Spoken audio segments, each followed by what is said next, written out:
bagian dari kegiatan PKG pengembangan kompetensi guru PJOK yang telah kami ikuti selama 3 bulan, dan kami diberikan salah satu tugas di akhir kegiatan, yaitu tentang memberikan sebuah rencana pembelajaran untuk diterapkan di sekolah. Di mana kegiatannya itu tentang rencana pembelajaran berbasis proyek, yaitu Sport Education Model, lomba permainan olahraga tradisional lari balok.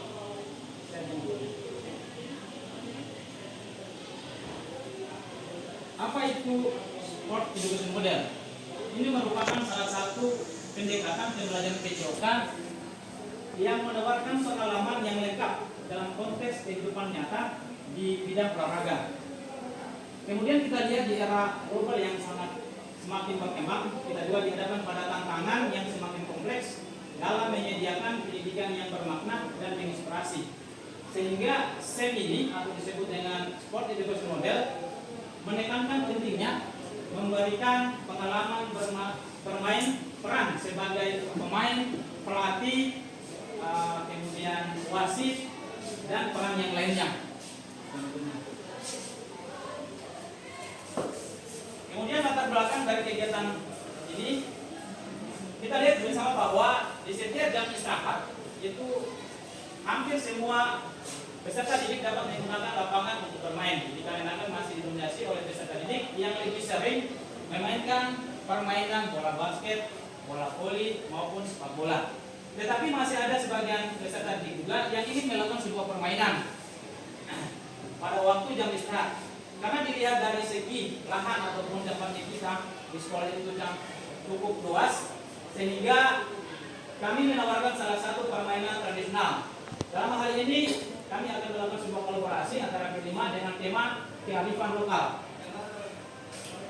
Dengan mata pelajaran untuk kegiatan bersama dalam program bergerak bersama membentuk dimensi kemitraan untuk meningkatkan kualitas gerak melalui peran olahraga tradisional.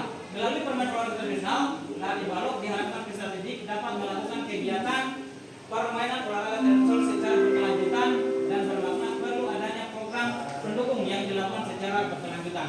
Dan program ini setelah kami menawarkan kepada Bapak Ibu guru, apakah memang di depan akan kita lanjutkan atau bagaimana, semua kembali kepada Bapak Ibu kepala sekolah untuk yang menetapkan.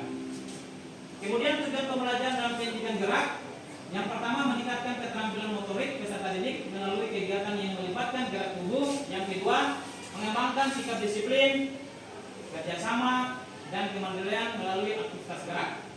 Yang ketiga, meningkatkan kesadaran peserta didik terhadap pentingnya kesehatan dan kebutuhan jasmani. Yang terakhir, mengintegrasikan nilai-nilai positif seperti tanggung jawab, bekerja sama, sportivitas dalam aktivitas gerak. Kemudian capaian, langkah-langkah dan hasil yang diharapkan untuk setiap tujuan pelaksanaan olahraga tradisional. Yang pertama, ini ada 1, 2, 3, 4, 5, 6, 7, ada 8 poin ya, kan bisa dibacakan ya, saya langsung saja. Oke, langsung. Struktur program dan mitra dalam komunitas belajar. Yang pertama, populer peserta didik yang akan terlibat dalam kegiatan olahraga tradisional lari balok itu kelas 10, 11, dan 12. Waktu kegiatan akan dilaksanakan pada akhir semester setelah ulangan semester dilaksanakan. Di situ di kalender pendidikan sudah ada jadwal untuk pelaksanaan pos ini, sehingga kami akan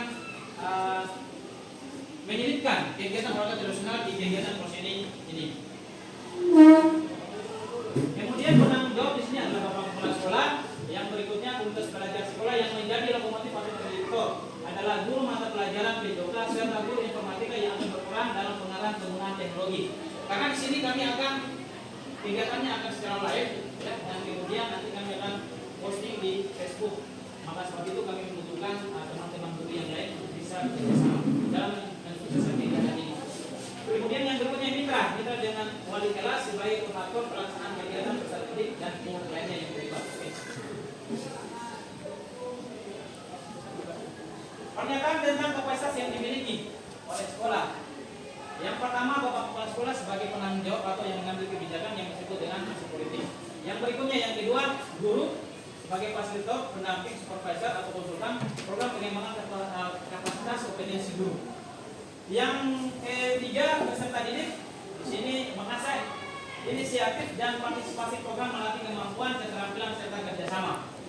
Lapangan sebagai sarana untuk permainan olahraga tradisional lari balok. Yang terakhir itu mading. Mading digunakan sebagai sumber informasi tentang aturan ataupun tentang yang terkait dengan olahraga tradisional. Rencana evaluasi sini ada dua, yaitu refleksi dan umpan balik. Nanti ketika kami sudah selesai, nanti kami akan refleksi kembali. Kemungkinan tantangan yang akan terjadi pada waktu pelaksanaan kegiatan. Yang pertama itu pengelolaan waktu dapat mempengaruhi penyelenggaraan. Yang kedua, faktor alam. Yang ketiga, kesulitan dalam manajemen tim. Yang terakhir, motivasi dari peserta didik. Solusinya yang pertama, pengaturan jadwal yang efisien agar pelaksanaan kegiatan ini bisa berjalan dengan efektif. Yang berikutnya, penggunaan ruangan terbuka ketika malam ataupun cuaca hujan. Pada saat itu kita mencari solusi menggunakan ruangan-ruangan terbuka untuk bisa terjadinya kegiatan tersebut. Yang berikutnya, yang ketiga, komunikasi terbuka dan segera menangani konflik ketika dalam kegiatan tersebut terjadi sesuatu hal yang tidak diinginkan. Yang terakhir, memberikan motivasi kepada peserta didik ketika mereka melaksanakan kegiatan lari balok. Oke, sekian dan terima kasih. Saya kira cukup presentasi dari rencana tindak lanjut dari kegiatan kami. Oke, saya kira cukup. Bisa selesai. Assalamualaikum warahmatullahi wabarakatuh.